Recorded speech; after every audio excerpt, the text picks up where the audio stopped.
una zona cero.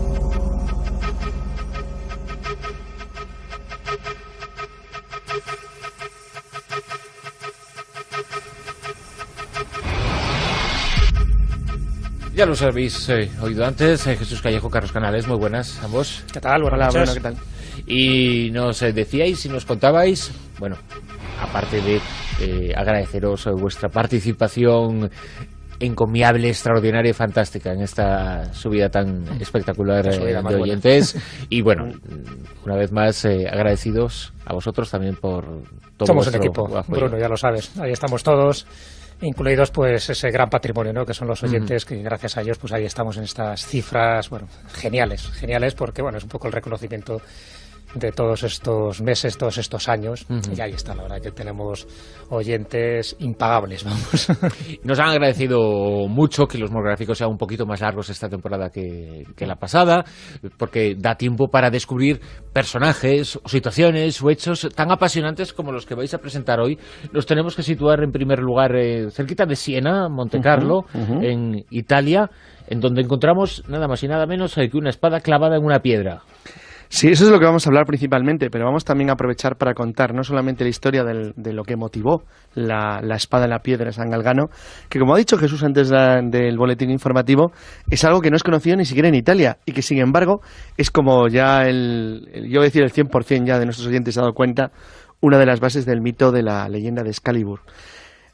Vamos a aprovechar también para contar de dónde derivó eso, cuál es la raíz profunda del mito de la espada clavada en la piedra, no solo la piedra, de la espada clavada en algo, veremos que hay otros objetos, y por qué eso se transmitió luego a la tradición de las leyendas del ciclo artúrico, separándolo de la verdadera fuente de la leyenda, que no le entregaba, como también veremos luego, la espada a Arturo, no porque la sacara en la piedra, sino porque se la entregaba a quien realmente la forjó, que es un hada, una Fair, que es la dama del lago. La verdad es que la historia, yo que prácticamente tenía muy poquitos datos sobre ella, me ha encantado. No tenía mucha información y según te vas buscando, y yo creo que los oyentes van a disfrutar con el monográfico de esta noche totalmente.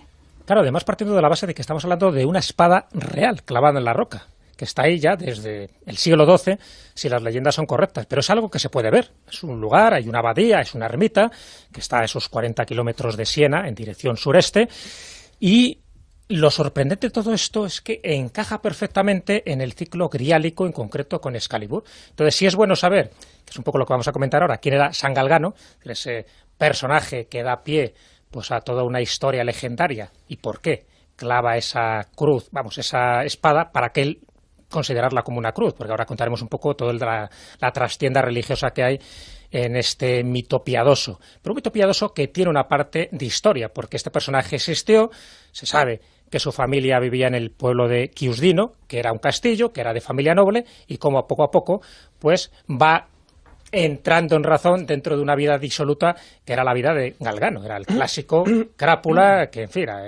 pensaba que todo el monte era orégano, que vivía de forma desaforada, matando, jugando, enamorándose, hasta que, y aquí entra la parte interesante, pues tiene una revelación, más bien una aparición. Entonces, lo bueno es que se entroncan dos historias, que ahora un poco comentaremos, que es la historia de Galgano, por una parte, y la historia de cómo surge, a partir de la muerte de San Galgano, la historia de Excalibur. Hablemos del personaje, nos centramos en esa figura, ¿no? Jesús acaba de fijar los rasgos básicos de su vida, que es la de un caballero aventurero y de vida licenciosa y rica de la Europa de mediados del siglo, de la segunda mitad del siglo XII y principio del siglo XIII.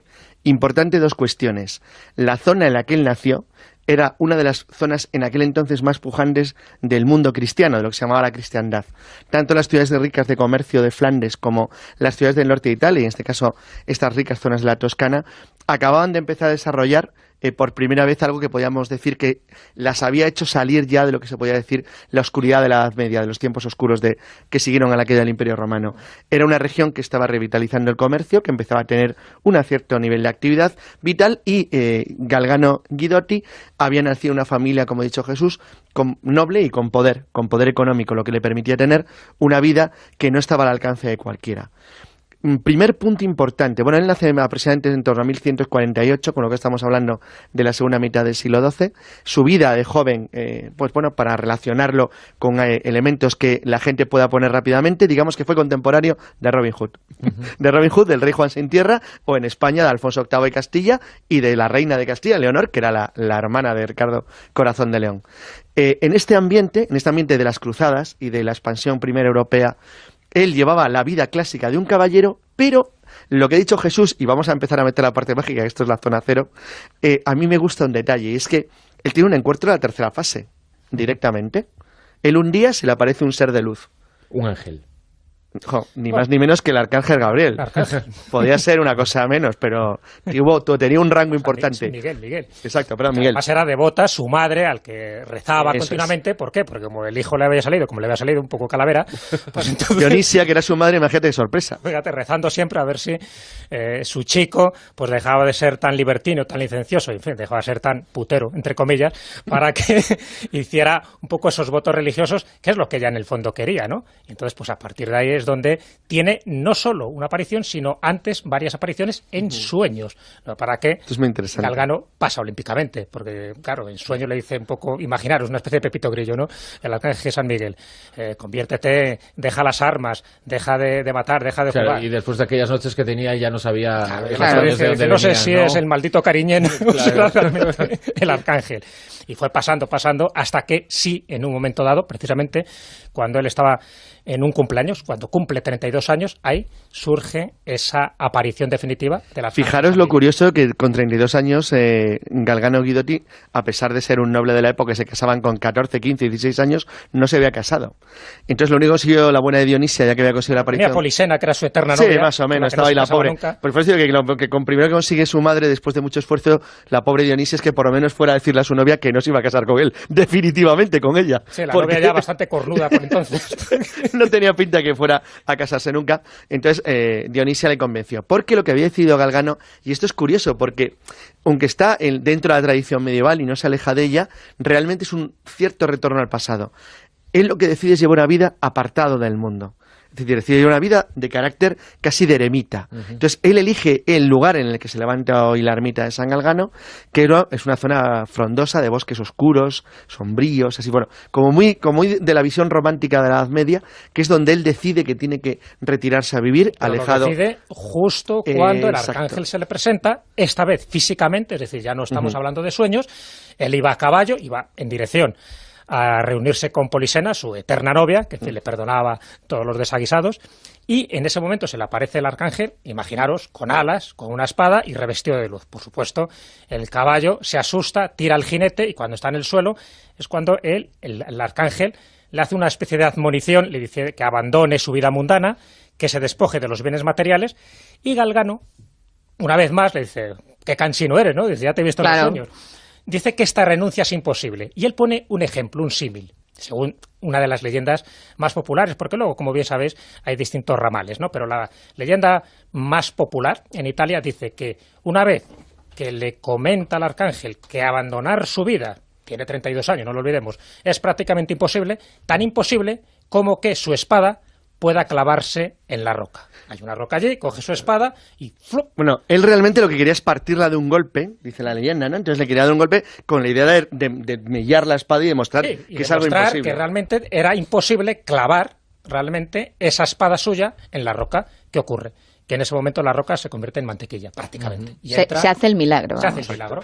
Y entonces, al ver él en persona ese milagro, dice, ¿qué ha pasado con mi espada? Exacto. Que luego es incapaz de sacarla, es cuando se convierte, es cuando dice, ha visto una señal divina y se da cuenta que todo aquello que él había recibido como mensajes divinos del arcángel San Miguel, y en este caso ya con su presencia física, era que tenía que abandonar de forma definitiva su vida. Porque hasta entonces incluso él, aparte de su vida disoluta, por lo visto había sido bastante violento. Claro, no, lo tenía todo. Claro. Tenía todos los ingredientes, según su madre, para ir al infierno. Y sin embargo, a raíz de ese momento, pero sobre todo porque ve ese milagro con sus propios ojos, es decir, que su propia espada entre en la roca, pues dice, efectivamente, ya me están queriendo decir algo, y ahí es cuando se convierte en un eremita. Y ahí es donde construye la choza, justo en esa roca, que es el lugar donde él se va a recoger, donde ora y donde medita. esa roca existe, está ahí, y la espada se puede ver. Bueno, se puede ver, clavada. Lo que pasa que como el mundo está como está, un tonto lava de turista intentó sacarla como si fuera el rey Arturo y se cargó la empuñadura. Pero bueno, la han restaurado, la han vuelto a colocar y sí, la espada sigue clavada en la roca tal y como estaba en el siglo XIII. ¿Pero está clavada de verdad? Sí, está clavada. ¿O es una especie de composición? No, está clavada. O sea, cuidado, esto es importante de cara a otro tipo de turistas. Esto es difícil de explicar, ¿eh? Sí, pero ahora vamos con eso porque aquí sí que hay un problema. No es la única espada clavada en roca o árbol que existe en el mundo, pero esta es de verdad. Es decir, las otras sí son falsas en el sentido que son recreaciones de cómo tenía que ser, por ejemplo, en Gales, la espada del rey Arturo, hay espadas del rey Arturo clavadas en rocas, pero clavadas en rocas de manera falsa y artificial para intentar recrear el mito de la espada que saca el Pendragon de los reinos celtas del oeste. Sin embargo, aquí no, esta es la auténtica espada del siglo XIII, sigue clavada en su roca y sobre la cabaña que ha citado Jesús se construyó luego una abadía cisterciense que ha tenido le ocurrió otro tipo de cosas, como luego veremos, porque fue una abadía que se encontró luego mezcladas en las guerras entre las connotas italianas del siglo XIV. De hecho, en ella estuvo uno de los más importantes connotieros del siglo XIV, que fue Sir John Hadwood y sus compañías blancas, que afectaron ya al monasterio de San Galgano, que aún así, luego tuvo tipo de problemas hasta que finalmente en 1924 fue restaurada. La abadía hoy en día se conserva y la roca sigue allí con su espada clavada hasta prácticamente la empuñadura. Y en torno a Galgano, cuando pasó esto, que él se puso de ermitaño, hubo gente que se le acercó, hicieron algún grupo. Claro. A partir de ahí surge, pues imagínate, toda una especie de fervor religioso. Primero por el lugar, se consideraba una reliquia, aquella piedra con aquella espada, que él utiliza como cruz. Es decir, a partir de ahí, él considera que eso es un prodigio, que es un milagro, y entonces esa misma espada que estaba clavada en la roca la utiliza como cruz. Rápidamente el rumor surge. Oye, que Galgano, Galgano, aquel caballero ese que era tan crápula, que se ha convertido. Nadie se lo cree, van allí y efectivamente ven a una persona piadosa, eremítica, alguien que empieza ya a rezar a Dios y sobre todo, pues, teniendo como estandarte a San Miguel Arcángel. Y con una pequeña ventaja, aunque solo sea desde el punto de vista de la escenografía, es que la espada estaba allí clavada. Estaba allí. Esto ocurre en el año 1180, o sea que hay datos muy concretos, muy cronológicos. Alguna pregunta básica, que es decir, ¿se ha hecho análisis de esta espada? Sí, se han hecho unos análisis y se ha demostrado que está forjada en el año 1170, es decir, unos 10 años antes de que ocurra este milagro. Por lo tanto, incluso también coincide cronológicamente la leyenda con la parte de historia. Galgano, curiosamente, no vive mucho más. Es decir, todo esto ocurre cuando él tiene 32 años. A partir de ahí se crea todo un pifoste de mucho cuidado porque va mucha gente, mucho peregrino, quiere adorar, no tanto a él, porque él todavía no tenía fama de santo, sencillamente tenía fama de alguien que había abandonado una vida placentera, disoluta, pecaminosa, por otra vida mucho más austera, ¿no? Pero lo que sí iban a adorar un poco era el milagro, el portento que se había producido en la roca, porque nadie se lo creía. Además intentaban extraer la espada y no lo podían conseguir. Eso es, ahí ves, una de las reminiscencias que luego ocurre con el mito de Excalibur, que el mito de Excalibur, no lo olvidemos, es posterior. Ahora hacemos una referencia un poco cómo se van uniendo las cosas. Entonces, lo que tú comentabas, Silvia, pues efectivamente, la fama del santo atrae a muchos fieles que van hacia el lugar para ver qué pasa. Y lo que pasa allí es que algunos de los que van, que tienen enfermedades, que están tullidos, que tienen, en fin, muchos problemas, se curan. Y entonces, al curarse, imagínate el efecto bola de nieve que se va produciendo. El lugar, la choza, se convierte en un lugar santo, en un lugar de peregrinaje. Pero muere a los 33 años, es decir, él muere el 3 de diciembre de 1181. Prácticamente no llega ni a los 2 años desde que ocurre el milagro de la espada en la roca.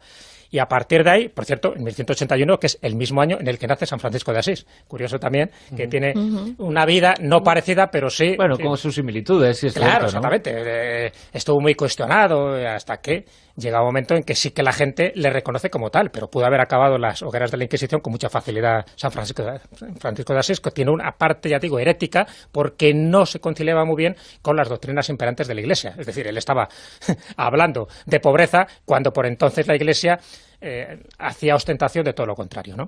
Bueno, pues ahí ocurre y a partir de ahí, bueno, incluso a su entierro van obispos, en fin, va gente... Sí, el lugar ya nunca se abandonó. Claro, va gente muy importante. Y ahí surgen dos enclaves muy importantes. Uno lo acaba de comentar Carlos, que es la abadía, y por otra parte está la ermita. Es decir, el que vaya al monte Siepi, en el corazón de la Toscana, se va a encontrar con dos sitios relativamente muy cerca. La ermita, donde está la espada, por cierto, protegida ahora por una campana de cristal para evitar a los vándalos y a los estúpidos que intentan otra vez extraerla, y está la abadía cisterciense, que es la que luego se crea alrededor del lugar santo y que se genera precisamente por la aparición del arcángel San Gabriel. Yo ahora quería comentar ahora para ir afinando lo que es la leyenda y cómo se va mezclando. Las leyendas, como hemos dicho muchas veces, nunca surgen de un elemento único, sino que generalmente son la fusión de muchas cuestiones que forman parte no solamente del lugar, sino también del contacto que tiene la gente del lugar con personas que viajan, con pueblos que llegan, con gente que se va. Primero, lo que sería la tradición más antigua de las espadas clavadas. No sé si habéis visto una de las últimas versiones que se hizo del Rey Arturo en cine, que a mí por cierto no me gustó, pero creo que en película de largometraje es la última. Le presenta a Arturo con un origen sármata. Bueno, sármatas era un pueblo noriranio, era un pueblo de iranios nórdicos que vivían en las estepas de lo que es el sur de Rusia, que fueron los sucesores de otro pueblo de estirpe parecida, que eran los escitas. Es cierto, es decir, hay una parte que es histórica, y es que efectivamente varios miles de sármatas fueron enviados cuando los cogieron en lo que hoy es Panonia, es decir, en lo que era Panonia, en lo que hoy sería en las llanuras de Hungría, y los enviaron hasta para la defensa de la frontera entre lo que es la Britania romana y Escocia, que era el muro de Adriano. Bueno, ¿por qué? ¿Y esto qué tiene que ver con la leyenda del Rey Arturo? Pues entre otras cosas, que se sabe que por lo menos desde Heródoto, que fue el primero que nos lo transmitió en su historia, que los pueblos iranios de las estepas adoraban a espadas clavadas en el suelo o en las rocas. Entonces, bueno, en las rocas es decir, el sentido que clavaban espadas de bronce en el suelo a las que simbolizaban o a las que consideraban un símbolo de la deidad. ¿Por qué? ¿Por qué a espadas clavadas en el suelo? Bueno, primero por dos cuestiones. Primero porque, aunque las espadas, según Heródoto, que adoraban los escitas, eran de bronce, los escitas eran ya un pueblo que era un pueblo de la edad del hierro, es decir, usaban armas, por lo tanto, de metal negro, metal oscuro, como llamaban ellos, pero, sin embargo, sabían y entendían perfectamente que el mayor poder que se les había dado en la tierra después del fuego, sobre todo a los pastores nómadas que se movían con sus caballos y sus ganados, era el metal como arma de guerra, algo que atribuían en su origen a Dios y a la tierra, a la madre tierra. Entonces, la idea de tener las espadas clavadas como elemento a edificar forma parte de algún tipo de tradición europea primordial que tal vez no se llegó a perder nunca del todo, ni siquiera entre los pueblos occidentales. Hubo mercenarios alanos y sármatas en toda Europa occidental. Los hubo en Italia, los hubo en Francia, los hubo en España. Es decir, vagaron durante aproximadamente bien como mercenarios de los ejércitos romanos occidentales o bien como pueblos libres invasores durante aproximadamente, desde que empiezan a llegar como mercenarios hasta que llegan como pueblos unidos, durante aproximadamente unos 50 a 100 años. Es un tiempo bastante, en Francia, por ejemplo, en la Galia dejaron bastantes topónimos que se han ido conservando. En Italia alguno, no ninguno en España atribuido formalmente, pero estuvieron. Y es posible que de alguna manera las leyendas suyas o sus historias de tradición de las espadas clavadas en el suelo o en los objetos, porque las hay en árboles también, de alguna forma pasaran a la tradición de los pueblos de Europa Occidental. Pero es que esto se mezcla con las leyendas celtas que dan lugar al ciclo griálico, que es un ciclo cristiano que a su vez recoge tradiciones paganas de los pueblos de Europa Occidental. ¿Por qué? Y vamos a la primera parte de la historia. En la parte más antigua y original que conocemos del mito artúrico, es un hada, es decir, es un ser de otro mundo, el que le da la espada al rey Arturo, es la dama del lago, que es la que la ha forjado. No la saca de una roca. La leyenda del sacarlo de la roca es posterior. Muchos oyentes posiblemente se sorprendan cuando oigan, como lo que vamos a decir ahora, que Excalibur no es la espada que extrae Arturo de la roca. Exacto. No es, en absoluto. Era otra espada distinta. Excalibur es la segunda espada que consigue Arturo, y es la que le entrega la Dama del Lago, que recibe distintos nombres, uno de ellos es el de Viviana. Entonces, es muy curioso cómo luego, cuando se añade a la versión del mito griálico a Excalibur como tal, se añade de que se extrae de una roca que es en una fecha posterior, porque uno de los primeros que lo dice es Robert de Borón, es en una fecha posterior a la muerte de San Galgano. San Galgano muere en 1181 y Robert de Borón escribe su Merlín más o menos en el 1190. Es decir, sabía perfectamente la historia de Italia. ¿Por qué? Porque había creado un revuelo tremendo, entre otras cosas, porque se le hace santo a San Galgano 4 años después. En 1185 era santo. O sea, una santificación muy rápida. Rapidísima. Y eso cundió el rumor y la fama por toda Europa. Y por supuesto que lo sabían los autores griálicos como Chrétien de Troyes o como von Eschenbach, como por supuesto Malory, Tomás Malory, que recoge también distintas variantes de la espada en la roca. Entonces hay una mezcla entre cultos celtas, sobre todo cultos a la espada, como era la de Calabol, que era una de las espadas míticas, el arma secreta de Cuchulainn, que es el jefe irlandés mítico héroe celta, sí. Y cómo va pasando el nombre a Kalewich, que es el nombre auténtico que tenía la primera espada de Arturo. Que es la que le convierte en Pendragón como descendiente de Uther Pendragón cuando él en la asamblea de los guerreros coge la espada del suelo, en realidad. Es decir, esta leyenda que luego se va transformando, es decir, recoge otros elementos que, como ya formaban parte de algunas oscuras tradiciones de Europa Occidental, era fácilmente atribuible y creíble por parte de la gente, de los que iban a seguir luego a los trovadores y poetas que iban a recibir la versión en poema de la leyenda del rey Arturo. Para ellos luego fue muy cómodo, muy fácil el convertir esta leyenda en una tradición, porque es una tradición además muy bonita. Luego finalmente la última gran rebelión galesa, la de Owain Glendower, que es decir, el hijo del dragón, el que recoge los mitos celtas, si no todos cristianos, ya claro, a principios del siglo V, en tiempos de Enrique IV, forja ya, consolida la leyenda de la historia de un viejo reino bretón, que en realidad nunca existió, en el cual un rey Arturo había sido considerado jefe de los guerreros celtas de la zona porque había arrancado una espada de una piedra. Espada que, por supuesto, como ha dicho Jesús, no era Excalibur, porque Excalibur es un arma élfica, que es otro tipo de leyendas de espadas mágicas, que son aquellas que no son forjadas por seres humanos. Por ejemplo, Mime, el herrero que forja la espada de Sigfrido, es un elfo, es un enano, vive en una roca del Cáucaso y no es un ser humano tampoco. Son espadas mágicas que se les da a los seres humanos por parte de otro tipo de seres. Entonces, todas estas... Fijaos que incluso la aparición del arcángel Gabriel formaría parte del mismo tipo de tradición. O sea, si nos vamos más hacia atrás, no hay una enorme diferencia entre la forma en la que San Galgano clava la espada en la piedra y tiene el encuentro, la forma en la que lo tiene Sigfrido. Es muy parecido. Entonces, todo este tipo de leyendas y tradiciones se van juntando para hacer otras nuevas, que tienen orígenes parecidos, pero que al mismo tiempo también están mezcladas. De todas formas, cuando has comentado lo de Merlín, yo creo que sí, que es cuando realmente hacen referencia a esa leyenda, que es cuando es como que se identifica o se le da más autenticidad al coger Arturo esa espada, que es como que le da ese símbolo de rey, ¿no? Incluso siempre te lo ponen como que es pequeño, como que prácticamente en la leyenda te cuentan que lo han criado una familia, que no era de la realeza, y que al coger esa espada es cuando ya se le identifica como el auténtico rey. Como el hijo de Uther Pendragón, porque hasta ese momento no se le había reconocido como tal. Que mientras tanto Merlín pues le estaba protegiendo, ¿no? Y que prácticamente es Merlín, por lo que yo creo recordar, que es quien hace que quede esa espada ahí clavada y que hasta que Arturo no la levante, pues no se sabe quién es el verdadero rey de Inglaterra. Eso es lo que ha trascendido y esa es un poco la imagen que tiene muchísima gente de Excalibur. Pero realmente eso no es Excalibur. Excalibur realmente no es la espada en la piedra. Eso es lo curioso. Era otra, que era la de Kalewich, que procedía de la Calabol, que era la famosa espada mítica celta, incluso también de los Totaduana, que tenían también sus espadas mágicas muy similares.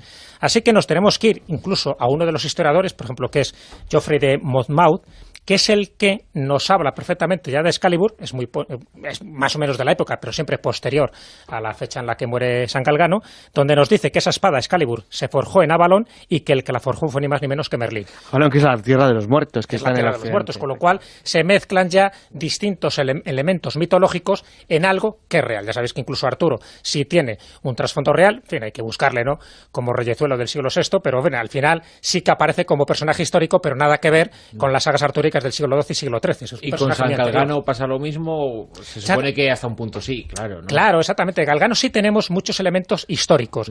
Luego hay una parte totalmente cristiana, piadosa, que es la aparición del arcángel San Miguel. Posiblemente eso sea mentira. Es decir, lo lógico es pensar que es una persona que en un momento tiene una crisis de fe y utiliza el recurso de la espada para que todo aquello sea conocido y su pequeña choza se convierta en un lugar de peregrinación. Que posiblemente hay un elemento sobrenatural, pero eso ya es muy difícil probarlo. Sí se puede probar distintas andanzas que tuvo Galgano como caballero.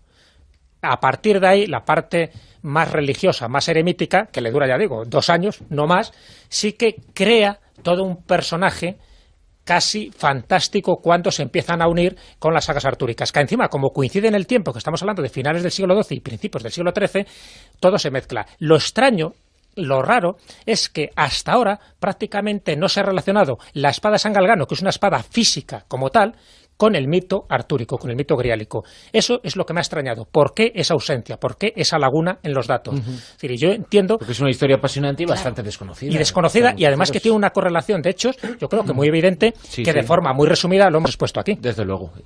¿Hay consultas de nuestros oyentes para Carlos y Jesús? Pues sí, hay muchísimas consultas. Además, siempre hay sugerencias de los oyentes que quieren preguntarles y, pues bueno, una de ellas es, ya sabéis, que están muy pendientes de ese monográfico que quieren a ver si podéis hacer sobre los asesinos del Viejo de la Montaña, de los asesinos. Eso es como el pirata Roberts. Lo de Alamut, pues yo creo que se heredaban, sí, el que heredaban el cargo y el puesto de asesino. Pues la semana que viene nos los contáis. Es que además, ¿no?, está muy de moda el juego este de Assassin, que ya sabéis que tiene dos partes. La primera parte sí que está basada un poco en todo lo que es Tierra Santa, en Jerusalén, en Siria, y la segunda parte es la que no se corresponde, que habla más de la Venecia del siglo. Fijó muchas de las leyendas de Europa Occidental sobre el Oriente Medio, una cosa muy curiosa. Sí. Influyó mucho la imaginación de los europeos. Marco Polo, por ejemplo. Por poner un ejemplo. La que lió Marco Polo. Y luego también pues tenemos muchas peticiones que, oye, ¿y vais a hacer nuestro monográfico clásico de las profecías? Del 2010, hombre, está claro. Sí, hay que hacerlo. Y eso que estamos ya cerca del 12, que va a ser ese año. Bueno, haremos un monográfico una semana entera. El monográfico es más fácil. El de 2012 va a ser impresionante. Todo el mundo sabe que vamos a llegar a un plurigráfico. Por favor. Claro, una edición, ¿no? Que el clásico del 2010 es muy fácil porque todo el mundo sabe que por lo menos vamos a llegar al 2012. Vale. Con lo cual, este año ni se arriesgan ya. ¿Para qué? Ya sabe todo el mundo que se van a equivocar todos los que vaticinen distintas catástrofes en el 2010. Pero bueno, aún así hay unas cuantas, ¿eh? Hay unas cuantas que comentaremos, porque desde luego yo no sé cómo la gente tiene tanta inventiva o tantas revelaciones, porque vamos, están a tutiplén y casi a cuarto y mitad te dan unas cuantas de las que quieras, tsunamis, terremotos, erupciones volcánicas, meteoritos que se acercan, hay un poco de todo, así que por supuesto es clásico y no pueden faltar las profecías del 2010 que nunca se van a cumplir. Bueno, lo tendremos muy prontito, desde luego. Jesús Callejo, Carlos Canales, hasta luego. Gracias. Muchas gracias. Y hasta mañana con la tertulia. Hombre, aquí estaremos. Bueno, geniales porque bueno, es un poco el reconocimiento de todos estos meses, todos estos años, y ahí está, la verdad que tenemos oyentes impagables, vamos. Nos han agradecido mucho que los monográficos sean un poquito más largos esta temporada que la pasada, porque da tiempo para descubrir personajes, o situaciones o hechos tan apasionantes como los que vais a presentar hoy. Los tenemos que situar en primer lugar cerquita de Siena, Montecarlo, en Italia, en donde encontramos nada más y nada menos que una espada clavada en una piedra. Sí, eso es lo que vamos a hablar principalmente, pero vamos también a aprovechar para contar no solamente la historia de lo que motivó la espada en la piedra de San Galgano, que como ha dicho Jesús antes del boletín informativo, es algo que no es conocido ni siquiera en Italia y que sin embargo es como ya yo voy a decir el 100% ya de nuestros oyentes se ha dado cuenta, una de las bases del mito de la leyenda de Excalibur. Vamos a aprovechar también para contar de dónde derivó eso, cuál es la raíz profunda del mito de la espada clavada en la piedra, no solo la piedra, de la espada clavada en algo, veremos que hay otros objetos, y por qué eso se transmitió luego a la tradición de las leyendas del ciclo artúrico, separándolo de la verdadera fuente de la leyenda, que no le entregaba, como también veremos luego, la espada a Arturo, no porque la sacara en la piedra, sino porque se la entregaba a quien realmente la forjó, que es un hada, una Fair, que es la dama del lago. La verdad es que la historia, yo que prácticamente tenía muy poquitos datos sobre ella, me ha encantado. No tenía mucha información y según vas buscando, y yo creo que los oyentes... La Zona Cero.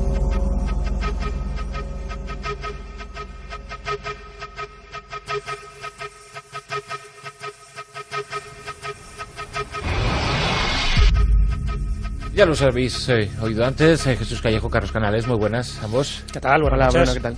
Y nos decíais y nos contabais, bueno, aparte de agradeceros vuestra participación encomiable, extraordinaria y fantástica en esta subida tan espectacular de oyentes. Y bueno, una vez más agradecidos a vosotros también por todo. Somos un equipo, apoyo. Bruno, ya lo sabes, ahí estamos todos, incluidos pues ese gran patrimonio, ¿no?, que son los oyentes, que gracias a ellos pues ahí estamos en estas cifras. Van a disfrutar con el monográfico de esta noche totalmente.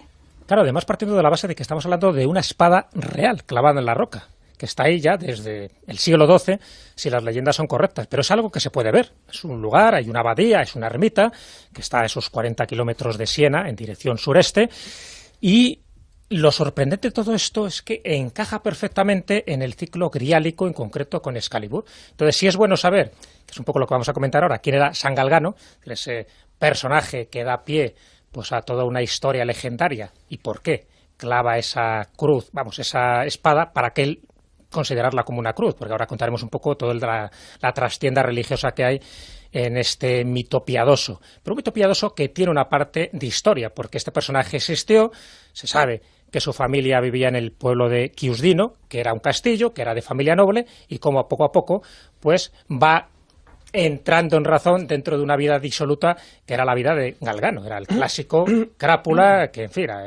pensaba que todo el monte era orégano, que vivía de forma desaforada, matando, jugando, enamorándose, hasta que, y aquí entra la parte interesante, pues tiene una revelación, más bien una aparición. Entonces, lo bueno es que se entroncan dos historias, que ahora un poco comentaremos, que es la historia de Galgano, por una parte, y la historia de cómo surge, a partir de la muerte de San Galgano, la historia de Excalibur. Hablamos del personaje, nos centramos en esa figura, ¿no? Jesús acaba de fijar los rasgos básicos de su vida, que es lo de un caballero